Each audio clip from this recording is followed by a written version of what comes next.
It's Steve. Thank you so much for attending episode 30 of the CPE Today podcast. Today's podcast is going to be looking at different aspects of working remotely, what it means to actually work remotely, as well as some best practices with respect to different software applications and different techniques and services and things that you can do. Today's class is going to be examining a bunch of different techniques, including, for example, some of the better practices for hosting, as well as some of the technology that you might want to incorporate, as well as some of the main options that are out there for enterprise service applications that you might want to consider utilizing for your organization. So we are going to go ahead and dive right into it for today. But before we do, I do want to remind you that today's podcast is eligible for CPE credit.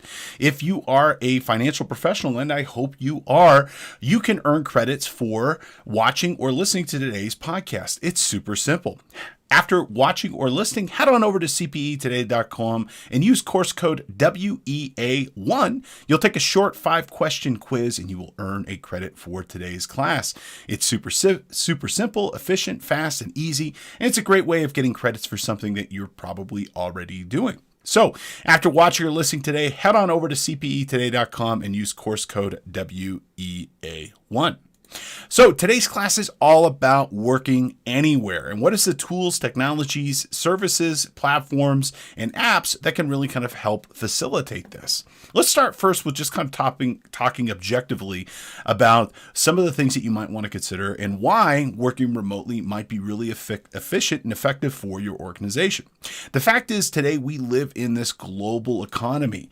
You know, I'm here in my house in Big Bear Lake, California, and you're wherever you happen to be watching or listening, anywhere around the world.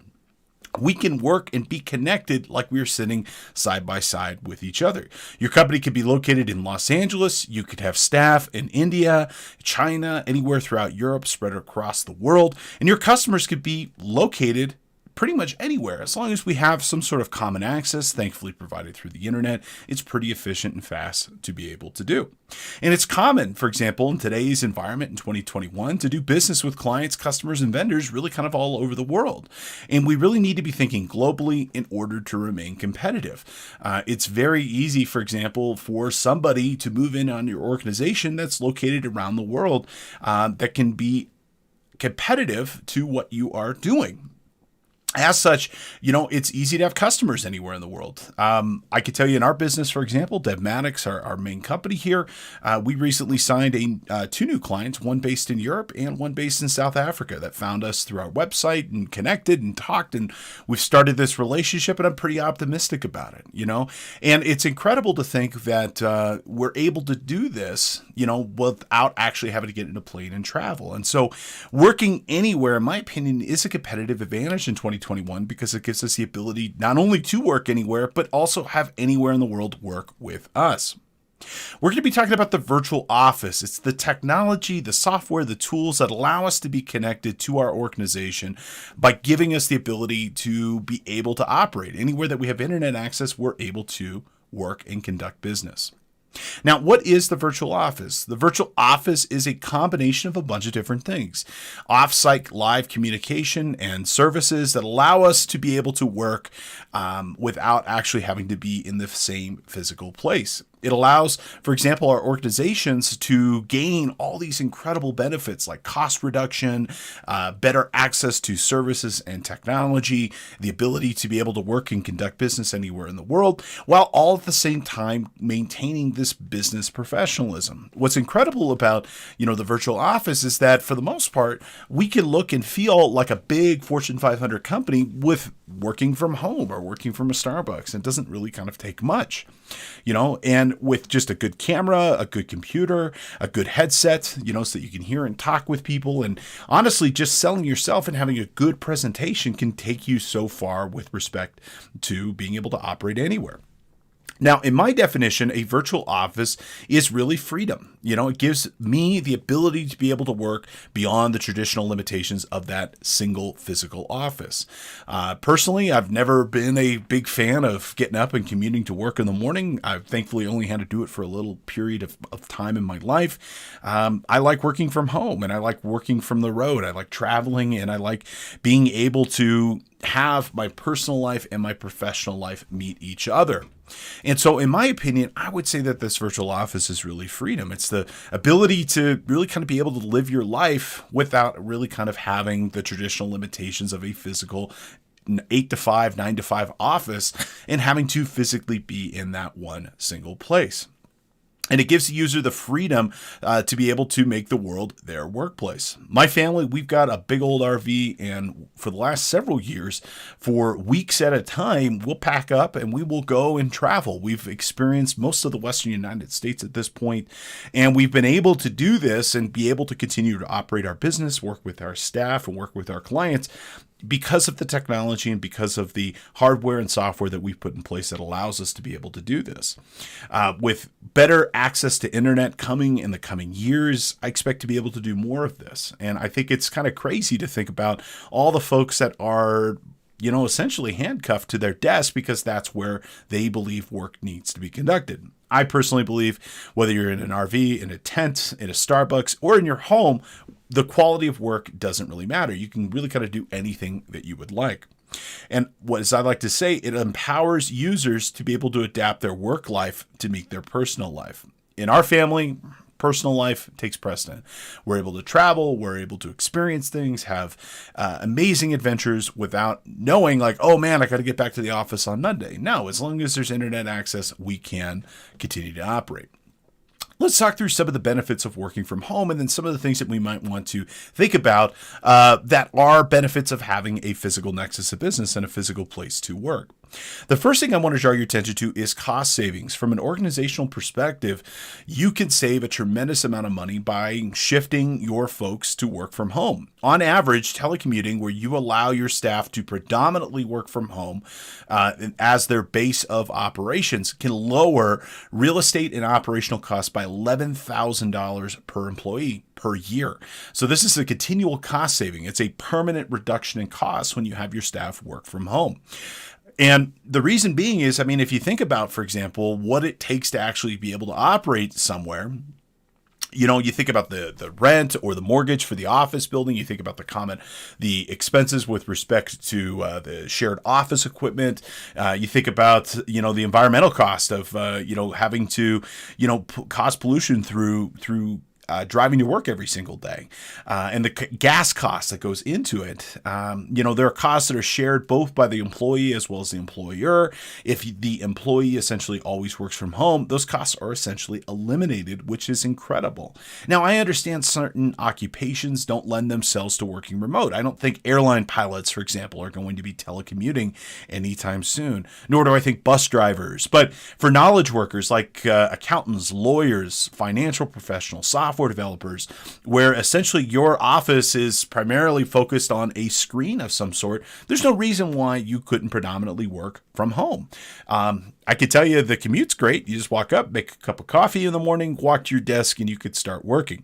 Now, granted, there are some caveats here, having a dedicated work environment, good, sufficient high-speed internet access, that, and having the discipline to be able to get up and go to the office is a major piece of being able to work remotely. But assuming you could put those things in place, you can enjoy a serious cost savings by having your staff work remotely. And if we think about the COVID world that we live in now, why wouldn't you do this? I personally think living and working from home is not only in the employee's best interest, but also the employer.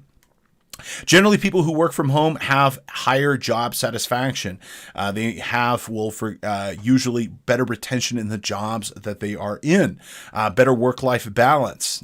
I can tell you for my wife, for a period of time, she was commuting from our home in Claremont to a job that was in South Orange County. And for those of you who aren't familiar with Southern California, if you look on a map, you're like, oh, that's not that bad. It's like 20 miles, but 20 miles at the LA metropolitan area might as well be in Timbuktu. It was a 2-hour commute in each direction. You add almost 4 hours of commuting time per day. I could tell you it really kind of drains that satisfaction, and it really does affect that work-life balance. Not having to have that commute really can improve life satisfaction for that employee, and I think they like their job a lot better. Liking your job a lot better, it will lead to decreased absenteeism, decreased attrition in terms of employee turnover. If we think about staff, it's one of the most expensive things that we could ever do inside of our organization. As such, having people be happy so that they don't leave their job, in my opinion, is a major benefit to the company. It gives increased flexibility in work hours. I can tell you through multiple reports that I've read that many employees, for example, will happily take a pay cut or reduction in compensation of some degree for increased flexibility in their work life and increased flexibility with respect to their work hours. For our company, we don't really care when you work. Ideally, we'd like you to keep relative stable hours, relative business hours, but whether you start at 7 one day or 8 the next day or 10 the next day, as long as you meet the requirements of whatever we're trying to do, that's totally okay with us. And in fact, we find that kind of it's an easy thing on our side to be able to allow our staff to do. Certainly, we see a better environmental footprint, by not having to commute. That means we're helping the environment. And I think that's a nice, let's say, secondary or tertiary benefit of working from home. Now, it also gives you the ability to have an expanded candidate pool. If we think about where we would normally get our employees, traditionally it's been whoever can get to our office, let's say, within an hour of time. And that's crazy if you think about, the only people you could hire are that population that live within an hour of your office. Well, that really isn't great. Because, it's fine if you live in a place like Los Angeles where there is a huge, population of people, millions of people. But, if you're in other, smaller cities, for example, even where I live here in Big Bear Lake, if we were solely dependent on finding software developers and financial professionals in our community, we wouldn't be in business. The ability to work remote gives you the ability to hire anybody to work anywhere. And our entire technology platform is designed to allow people to do that. It gives us the ability to diversify our candidate pool, not only by geography in terms of being able to hire from any place, but then also folks that maybe wouldn't be a good fit for the traditional office environment. For example, stay-at-home parents, military spouses that are often moving, millennials, people with disabilities, and other candidates that might be really good at a specific job but don't, for example, fit into that office environment well. Now, as great as the office is, there are some compelling reasons. As great as telecommuting is, there are some major compelling reasons to keep the office. One of the biggest ones is less opportunity for collaboration. And also what I will say kind of in the same breath is losing company culture. Especially the old way of thinking. If I can't see you, I can't manage you, was a thought that I think was predominantly spread through the 19th century American workforce that, hey, you have to be here because if you're at home, you're not going to be working. If you're not working, then we're not going to be able to collaborate. We're not going to be able to kind of keep the culture of our organization intact. And also, I will say in the same vein too, low producers can fly under the radar. They're kind of all similarly related to each other. Now, I think a lot of this can be managed through technology and through creating a positive workplace culture. I personally think, geography is independent of somebody's motivation to want to work and get their job done and kind of be employed. So I think you can manage this, for example, through having applications like Microsoft Teams or using payroll applications and timekeeping applications like Clockify, where people are keeping track of their time and you can see that they're working on. And the culture and collaboration can be mitigated again through kind of creating good company policies for communication. For example, in our company, we have a policy that whenever you're video chatting with somebody, it's cameras on. It's a loosely enforced policy. We understand everybody gets sick or it might be early in the morning, but whenever we have a company meeting, we always have cameras on so that people can get a chance to see each other and be able to talk and communicate. And I find that simple things like that, for example, create opportunities for people to get to know each other, and then we'll establish the culture of the organization. Additionally, we also make an effort to get people together as often as we can physically. My business partner lives in Oregon. I live here in California. We still get together a couple of times a year to do face-to-face business planning, visit with our clients, so on and so forth. And we find that when we have, for example, those physical face-to-face meetings, we tend to focus on higher value conversations. We focus on business planning and clients and what are we going to do with our organization versus when we're remote. Well, it's more, let's say, transactional. Hey, is payroll done? Hey, is the billing there? What's the status of this project? I mean, this is stuff that we wouldn't need to be face-to-face to begin with. Now, on the employee side, increased costs for the employee working from home. That's something to consider. I mean, if you're not incurring the cost with the central office, well, that means the employee is having to pick up the costs. So, they might have, increased internet service fees because they need a higher speed connection, or, maybe they need to have a dedicated workspace with a desk and a computer. In our opinion, myself and my colleagues, I've always felt that those costs are relatively minor, and we just do our best to compensate our employees fairly and accurately, and also provide reimbursement for any costs that they might incur, because those are things that we would have done anyways.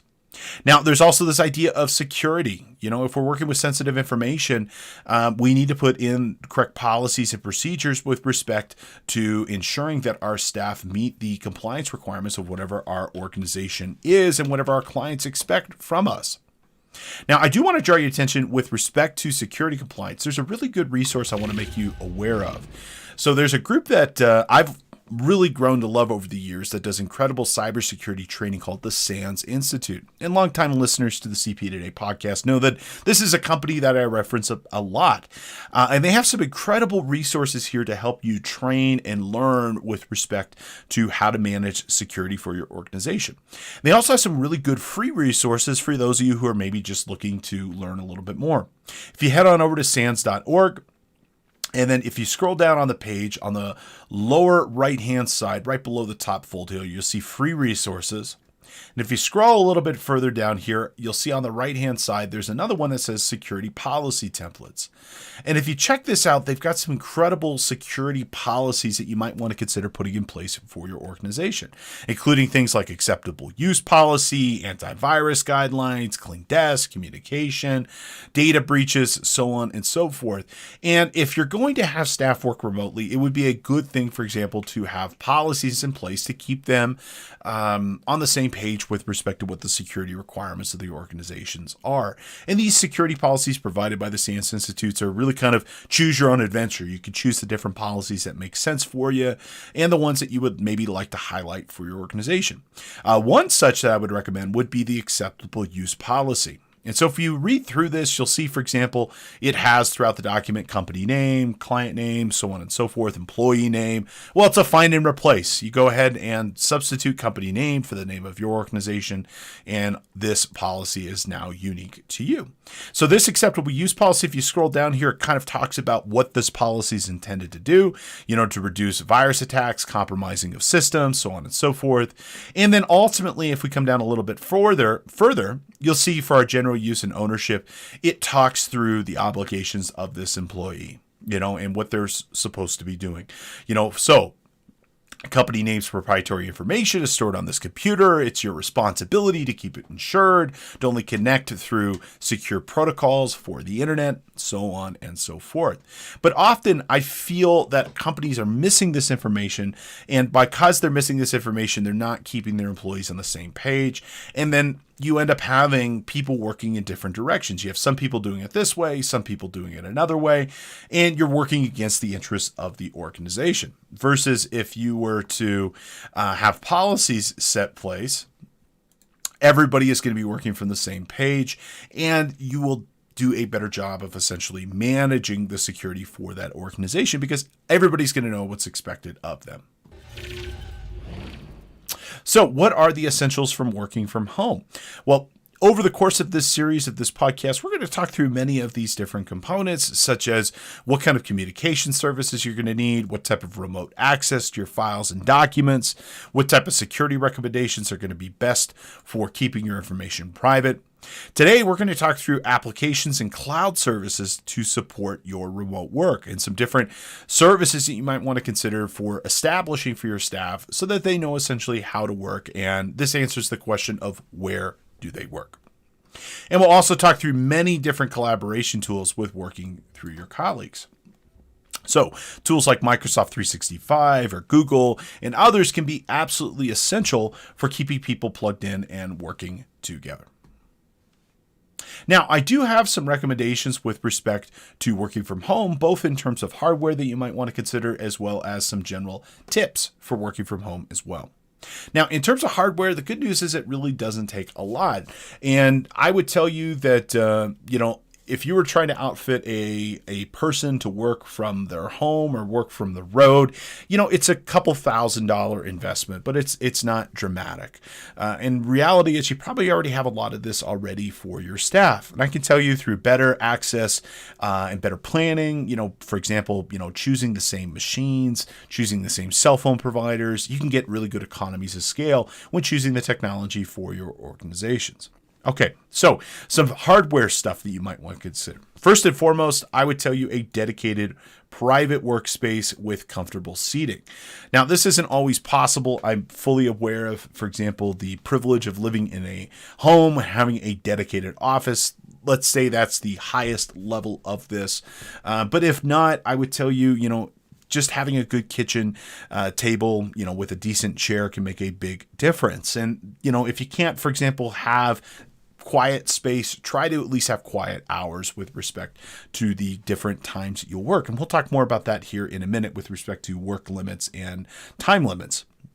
But if you can, a dedicated private workspace with good seating. I have a good buddy of mine, one of my dear friends from college, when COVID occurred and he had to move home, well, guess what? He moved into the garage and they just park their cars on the street now. But both him and his wife converted their garage into their workspace. And so it's kind of funny. I'll talk with him occasionally during work hours and you'll hear the ding of the washing machine because it just happens to be kind of near where he works. But you know what? It made a big difference in terms of just being able to operate. I recommend a lightweight but powerful laptop. Personally, I'm a big fan of the IBM, not IBM. IBM used to make them, but the Lenovo ThinkPads. They're really well equipped. They've got great battery life. If you get the Yoga series, they're, for example, a flip around tablet, so you can use them in a lot of different ways. And they're really, really, really good, in my opinion, and reliable for remote work. You're certainly going to need fast, consistent, high-quality internet access. The bigger the better. So if you can get fiber optic, for example, that's always the best. But if you can't get fiber optic internet, at least having good, high-quality cable access is usually enough. And when in doubt, you can always use a hotspot. One of the things I love about modern smartphones, both Android and iOS, is that they can be turned into a internet hotspot. And so, if we're traveling, for example, in our RV and, I need to get online to do some work and we don't have internet access wherever we happen to be camping, I will just tether to my phone and I'll be able to use my phone as that internet hotspot, assuming we are somewhere with reception. Certainly a good chair, a good keyboard and mouse. If you're working remotely, I personally find that there's only working from a laptop. The keyboard and mouse is a good short-term solution, but it is not a good long-term solution. So I always like to have at least an external mouse that I will travel with. And then I'll continue maybe to use the keyboard. But if I'm going to be gone for a long period of time, I'll always bring a separate keyboard and mouse just so I can get that maximum productivity. I'm also a big fan of at least having two monitors wherever you happen to be working from. Having two screens is kind of like having a truck and a trailer. The trailer is a force multiplier, and it gives you the ability to do so much more than you could do with just a single truck in the bed of that truck. However, having a trailer gives you so much additional space that you could really do kind of a lot with it. And a second monitor is very much like that. Monitors aren't expensive. You can get, tons of different options, whether they're traditional HDMI monitor, Or even what they've got now, they've got these kind of really cool USB monitors that you can get for travel purposes. So if you just go to your favorite online commerce store, whether it be Amazon or Newegg or something else like that, and you just search USB monitor, you'll find there are a ton of different monitors that you can choose from. They're mostly anywhere from about $120 to about $250, just depending on the size that you would like. Now, what's kind of cool about these, and let's just go ahead and pick one here. Let's take a look at this guy. These are intended to be traveled with. So this monitor, for example, has a little case. It just flips around. It kind of looks, for example, like an iPad in some respect. And it plugs into your existing computer and it gives you a second display for wherever you happen to be working with. So it's sometimes even got additional USB ports, speakers, and other things like it. But what's kind of cool about this is that it gives you a secondary display that you can essentially work from. You can use it for whatever purposes that you would like. So you could either hook it up, for example, to your computer. Sometimes you could even hook it up to an Android device and use it as a secondary monitor. And I find services like this can be quite effective rather than kind of carrying a traditional monitor with it because they're so much lighter weight and they're intended to be traveled compared to a existing monitor that is not. Now, other tips for thinking about working from remote and working from home. I'd recommend that you have a plan. Write down your goals and objective. Attempt to identify what your biggest hurdles are, roadblocks, and then work to resolve those.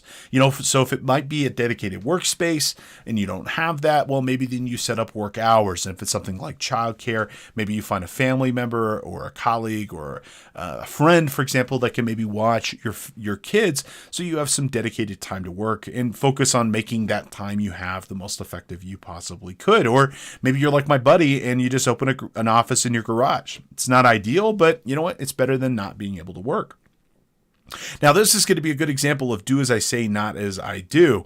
I'm terrible at this, although I'm certainly trying to do the best I can. I think that most folks will find that when they work remote, they end up working more than they would in the actual office itself. And so I'd recommend that you set work hours as well as your daily limit. Try not to work more than 40 hours a week, a traditional work week. I personally find that when I work remote, which has been most of my career, my average work week is between 50 and 60 hours. I'd like to pare it down as much as I can to get more back to a traditional work week. But I would tell you that you should set work hours and try to set your daily limit of what you'll do. Make a strong effort to communicate regularly with your colleagues and your clients about projects and deliverables. As with most relationship, communication is so very, very, very important. And having good lines of communication where you can ask questions, you can collaborate, you can get a hold of people, and you're telling them what you're doing and the status and how far along you are with something, I find gets rid of a lot of the issues that you might have had right from the get-go. If people feel like, you're just hanging at home watching, daytime TV and bonbons, they're going to feel like they're not getting value for your employment. However, if you're communicating regularly, you're getting back on email quickly, you're attending meetings, I find that to be probably one of the better things that you could do. And I would also say that when you're talking with folks, be available for social interactions. In our company, we always make an effort to talk. Hey, how was your Memorial Day weekend? How are the kids? Oh, what are your summer plans? I know this sounds trivial. This is stuff you would do anyways, but I've found with a lot of the organizations that I've worked with that are chat focused, that are using solutions like Microsoft Teams and Slack, people don't take the time for social niceties. And I feel that kind of creates an adverse work environment. But you take time. Hey, how are you? How was your morning? What are your plans today? I find those little small social niceties make a big difference when you're not spending face-to-face time with people. When meeting with staff and clients, personally, I recommend that you keep your camera on. I avoid multitasking when I'm meeting with people, and I try to show that I'm engaged with the conversation. This is a really small thing, but when I'm meeting with my clients, I always make sure, or I do my best so they can see my hands. I'll have my hands in front of me, so that they don't think, for example, I'm just responding to other inquiries or working on email or something else. I want them to know that they have my undivided attention, that I'm making a strong effort to communicate with them. So having that camera on, I find, helps create that personal environment. Track your time on projects, set milestones, identify success metrics. There are plenty of amazing applications, which we'll talk through in this series, that you can consider using to track your time and to track communicate project progress status and progress on the different things that you're working with. So keeping those in place not only is really good from an efficiency and effectiveness position, but also for your own purposes so that you can see how you spent your time and how you spent your day. It's also really good when, for example, bonus time comes around, employee review time, to be able to show exactly what you did and how you did it, and show that there is value being communicated. All right, let's go ahead and have our first review question. Which of the following would not be recommended for working from home or elsewhere? Okay, is it a lightweight but powerful laptop? Yep, absolutely, that is recommended. Is it a smartphone which can also be used for a hotspot? Yes, absolutely. Is it a headset and webcam for video conferencing? You betcha, you definitely want to have that here. Which would you not want to have? Well, you would not want to have a loud environment with constant interruption. Try to get yourself a dedicated workspace if possible. If not a workspace, definitely try to get some dedicated work hours. All right, let's go ahead and go into our next section here, and let's talk through virtual desktops and enterprise applications. This is where we're going to spend the rest of our day talking today. So in future episodes, we will dive into collaboration tools, we'll dive into project management tools and other things like that. But today I want to kind of take a higher level perspective, and I want to kind of dive into some of the more complicated side of this, which is getting the right software to be able for remote work to be effective. Now, a virtual desktop is typically something you yourself are not going to do directly. This would be something that would be kind of figured out, let's say, at the enterprise level. Typically, the company will set how they want to do this up here, and then it will flow down to the rest of the staff. Although, in certain circumstances, especially for smaller businesses, you could choose to do this on your own if you'd like. And I've got a number of recommendations here for different VDIs, or virtual desktops, interfaces that you might want to consider, as well as some different enterprise applications that I know to be very effective for geographically dispersed team. Now, a virtual desktop is like a desktop experience, except instead of being on a local computer, it exists on a centrally managed server or a cloud provider somewhere on the internet. We have these incredible data centers that are located all over the world from companies like Amazon and Microsoft with their Azure environment, or Rackspace or DigitalOcean. There are a ton of these different companies. And what they are is they're infrastructure providers. They provide servers and networking gear and internet access and power supplies. And they essentially have taken on the cost of building out cloud infrastructure. And you can host your company's data and applications with them and then pay them an ongoing operational fee to maintain your company's applications and data. So instead of having, for example, a local computer where all of the applications and data are on that little box, that little beige box next to your desk, you are connecting through the internet and you are working on somebody else's server somewhere in a data center around the world. And it'll probably be with one of the major providers like Amazon or Microsoft or others. And so you work on their infrastructure. This allows a company to provide a cloud server-based desktop experience to all workers in a monitored, secured environment. And it's also going to provide really kind of good security and data sharing, because instead of having, everybody working on their own computer and then finding a way to share and sync files, maybe through services like Dropbox or, OneDrive and others, everybody's already remote to begin with. And everybody's working typically from one or a couple of servers. And it's like they're sitting side by side with each other. Even though they're not physically in the same geographic space, they have data that is essentially sitting side by side with other people's data.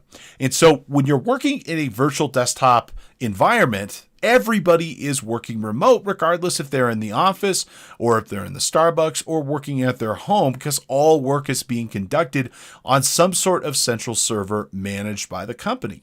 Now, it could be in the company's data center. Most often it's not, but it is on a central server, no matter where it happens to be.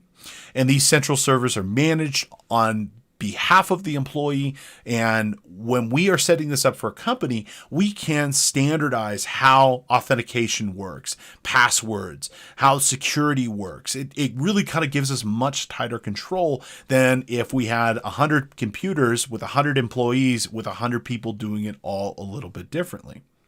And this is a great stopgap for all different types of organizations. But if your company has, for example, a number of proprietary applications that aren't designed to work in the cloud, meaning, they don't have a mobile app, for example, or you can't interact with it using Microsoft Edge or Chrome, meaning it's not like a web-based application. It's a traditional Windows thick client application. Well, this is a great stopgap because you know what? You can configure those in almost all circumstances. They'll work if you install them on a cloud server. It's essentially Windows just running up in the cloud. Now, there are a number of providers you can consider, and the first three that we're going to talk about today are going to be Amazon Workspaces, Cetrom, and Ace Cloud Hosting. Now, these are infrastructure providers. They are hosting providers. They will do this on your behalf, either, kind of very limitedly like Amazon, where they'll essentially just configure it and have a nice life, go nuts, or in Cetrom or Ace Cloud's position, where they will bend over backwards to make sure it works effectively for financial professionals. And that's really kind of what their business is designed to do. Now, if you're looking for, let's say, the cheapest, the most robust, and the one that you can kind of do anything that you want with, well, it's definitely going to be Amazon Web Services, specifically their Workspaces platform. Amazon Workspaces is a centrally managed desktop computing service in the cloud, and it's intended to be a VDI where you can run any Windows application from a fast, secured, easy-to-use cloud application. And a IT department for your organization can set up the AWS account and then allocate workspaces to staff, and they will all act like one single consolidated server. The applications themselves would be running in whatever type of workspace is configured, whether it's a Windows server or something else. And you could install whatever other applications you would like as well. Users then remote into this application using the Workspaces app, and they can connect to this workspace using pretty much any type of device, from anything from like a computer, a traditional computer, Mac and OS fully supported, or Windows, a tablet, iPad, Android, even the Kindle devices.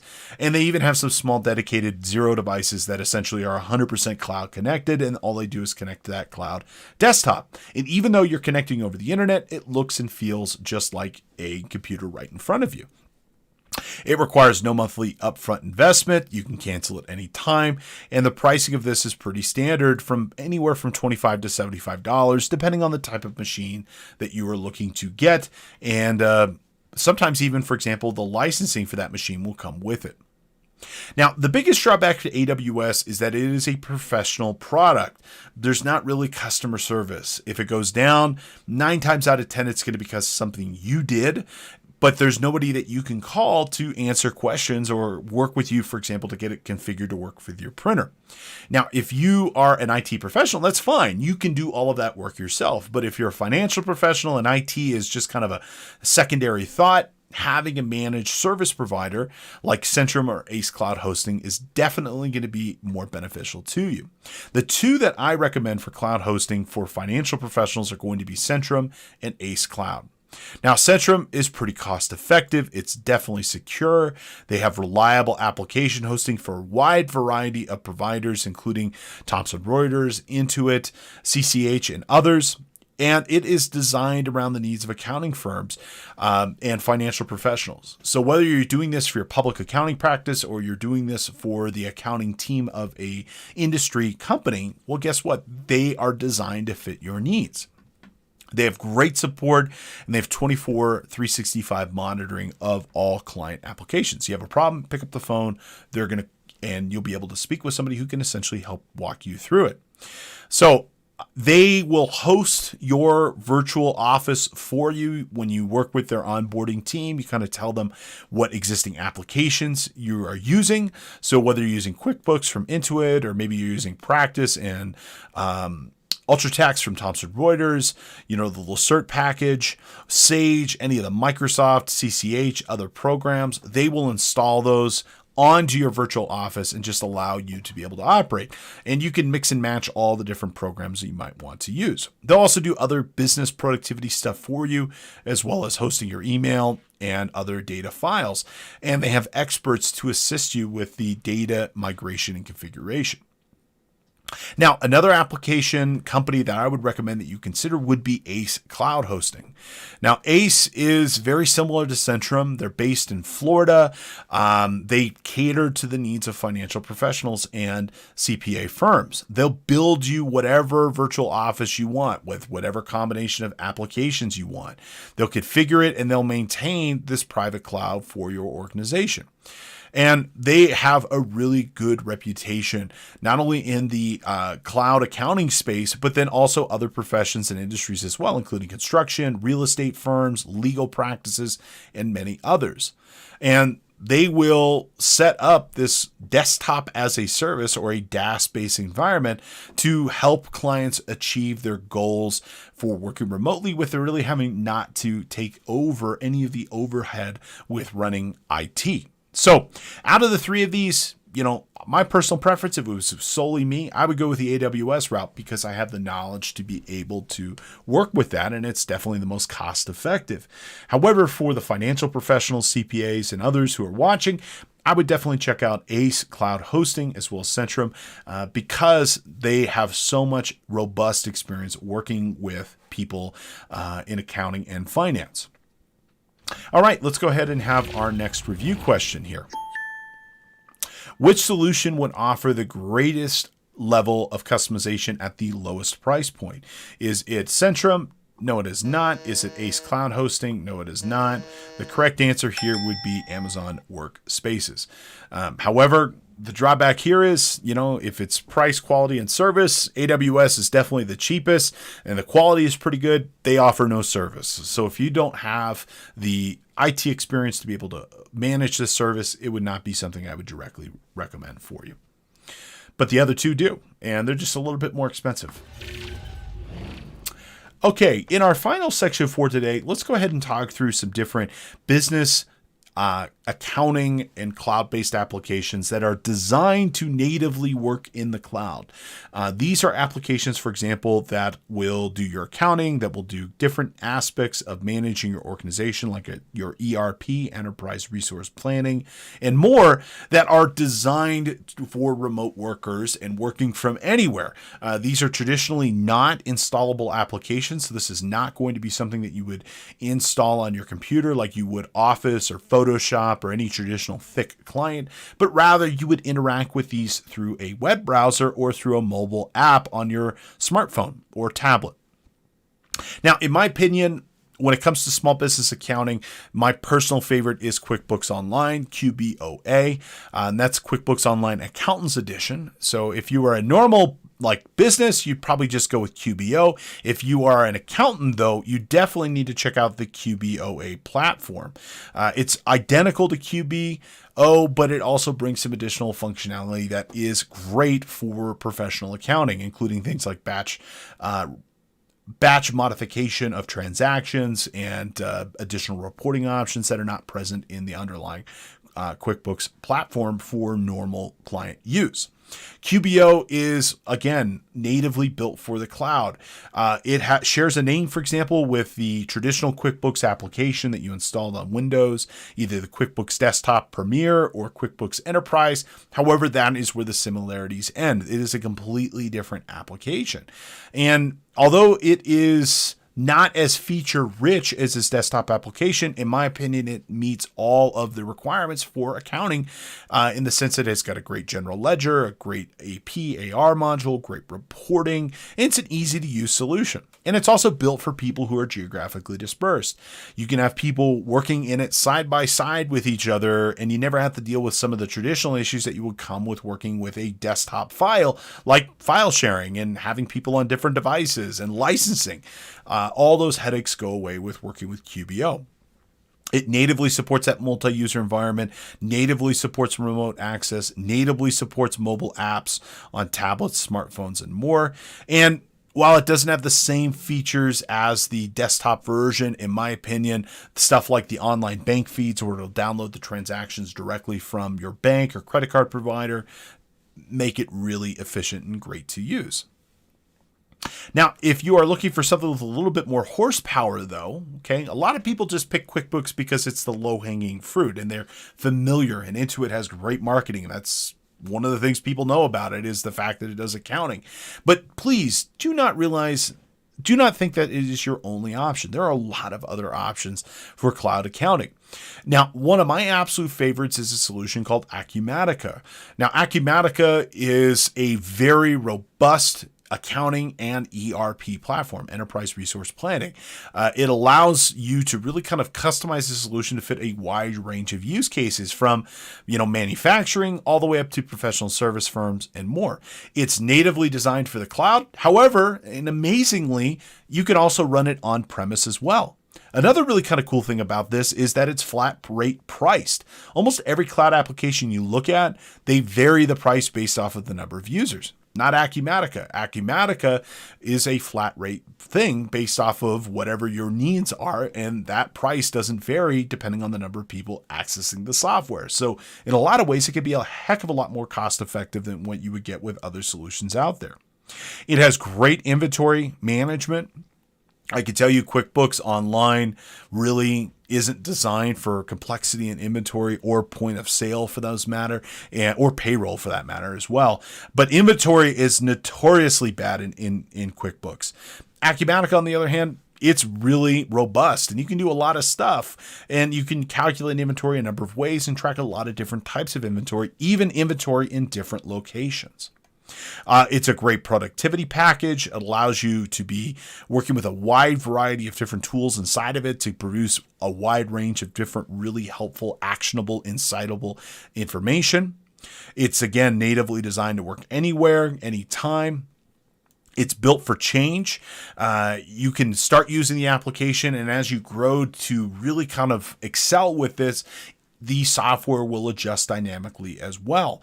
And it's a solution that will grow with your business much more than other solutions that are out there on the market. Now, I got two Sage products I want to make you familiar with, Sage 1 as well as Sage Live. Now, if you come from the Peachtree family of products and you're more familiar with the Sage products and the Intuit products, Sage I've always found is more to be like an East Coast brand versus Intuit, which is definitely more of a West Coast brand. Sage has really made a big investment with working with cloud tech. Sage 1 is the competitor, the most direct competitor to QuickBooks Online, and it offers pretty much a very identical set of features, but in the Sage way of doing things. It's anytime, anywhere. It's designed to have multiple people connecting and working together. It's very easy. I would say it's a more approachable accounting solution than what you would get with Intuit's QuickBooks. And it's pretty simple to be able to bring somebody online. As long as they have a general understanding about accounting, well, they could get started with Sage 1 pretty easily and grow into this package. And yes, Sage has some particular ways of how it handles things, but I find it to be a lot more intuitive than what you would get with Intuit products. And so if you're looking for a Sage cloud accounting solution, that Sage 1 platform is definitely a great SMB solution. Now, they have many different applications. Sage 1 is one style of this. They also have Sage 300 and others. If you are a bigger organization, though, let's say you're using Salesforce, which we'll talk about here in a minute, well, Sage Live is definitely going to be the one that you're going to want to consider to use. Sage Live is an accounting system designed for the needs of organizations that are using Salesforce. It natively plugs into Salesforce and the Force platform, and it's designed to be able to pull information out of that Salesforce Sales Cloud to kind of give you a 360 for your business. It's got incredible dashboards. It's got news feeds and notifications. You could drill down to kind of get whatever level of detail that you need. And because it's built natively on top of Salesforce, there's no data syncing. It's using the same database that Salesforce is using, which is fantastic because it's the same database your sales team and marketing teams are using. It's got this multi-dimensional general ledger, which is kind of a cool tool where you could see your sales data and operational data from a lot of different perspectives. And you can set up as many different perspectives as required. So territories, teams, projects, and more. And it's really different than a lot of the other solutions that are out there. But the big caveat here is that you have to be using Salesforce. Salesforce, if you're not familiar with it, is a very large CRM solution, customer relationship management. And that's where it kind of started, but it's grown so much bigger than that. Salesforce is a solution for managing your business. And it's definitely designed for larger businesses. It's not something I would recommend really kind of at the SMB level. You know, it would definitely be something I would recommend if you're like a Coca-Cola or a Ford or more. And with Salesforce, it's designed not only to manage the sales side of the organization, but all of the other major aspects of your company. And there's a ton of different resources. And I would say probably its biggest selling point is the integration. It is the ability to be able to plug in almost any other application to pull out your sales and operational data from Salesforce. The downside is it's complicated and it's expensive. I would say most organizations are spending upwards of $150 a month on Salesforce for their company.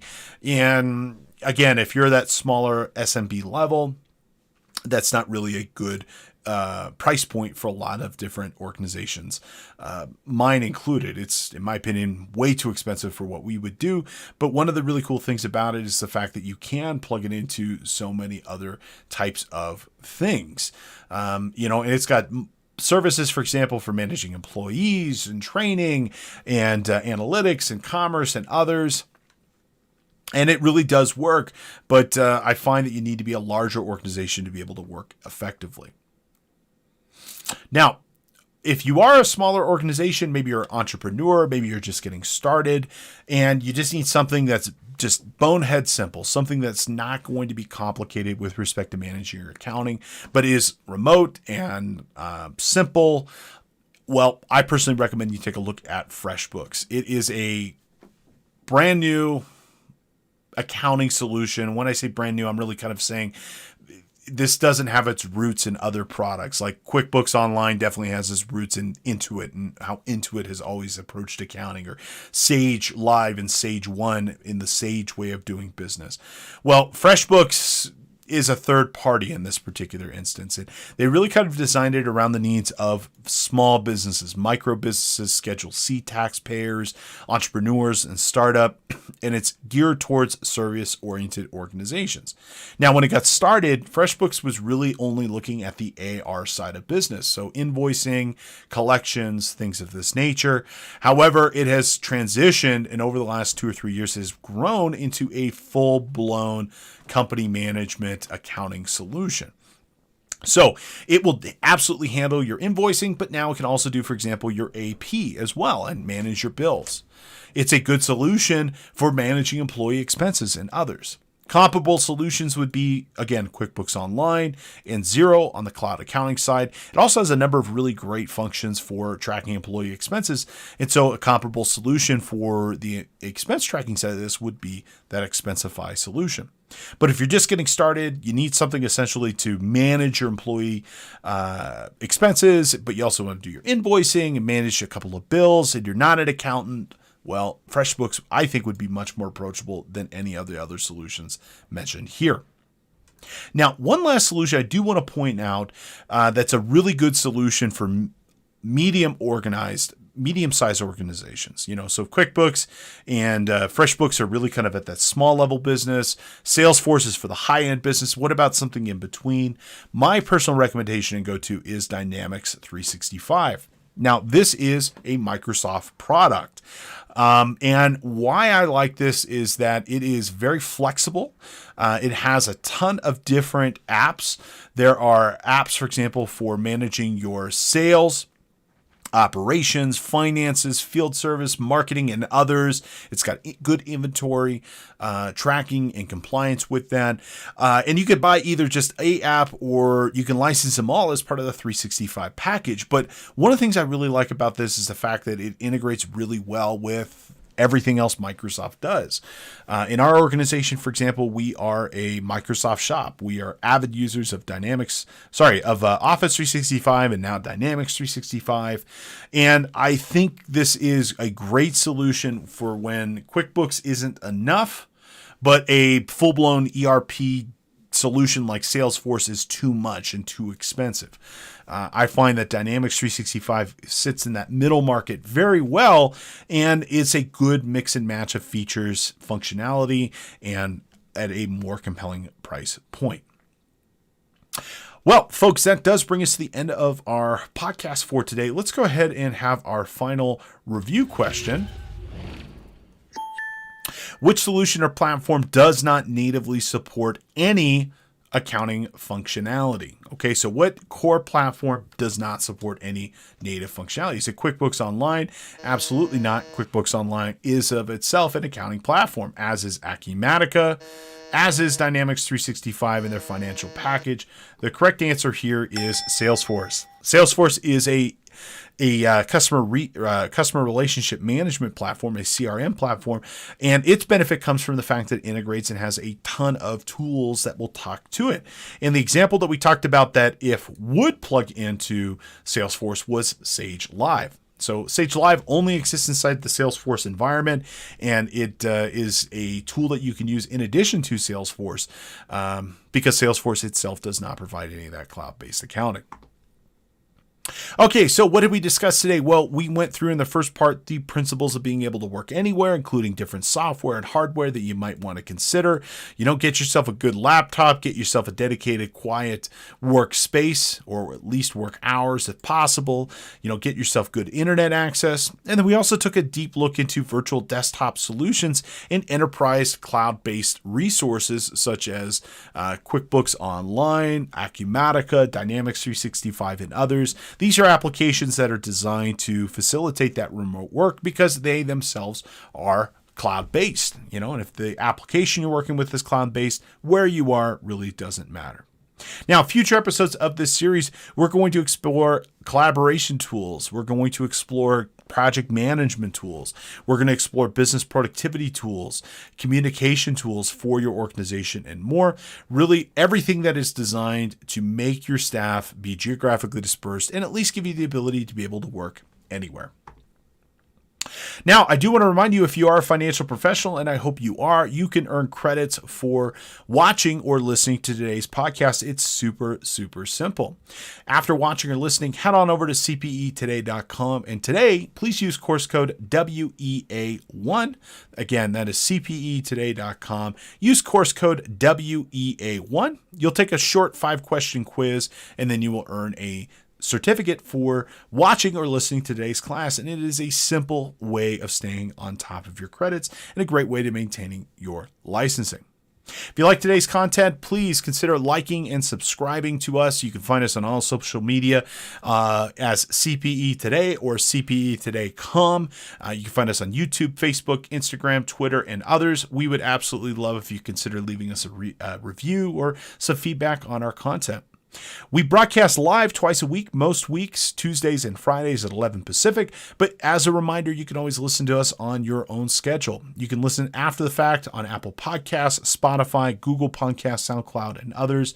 We'd love for you to consider subscribing so you can get access to our content in the future.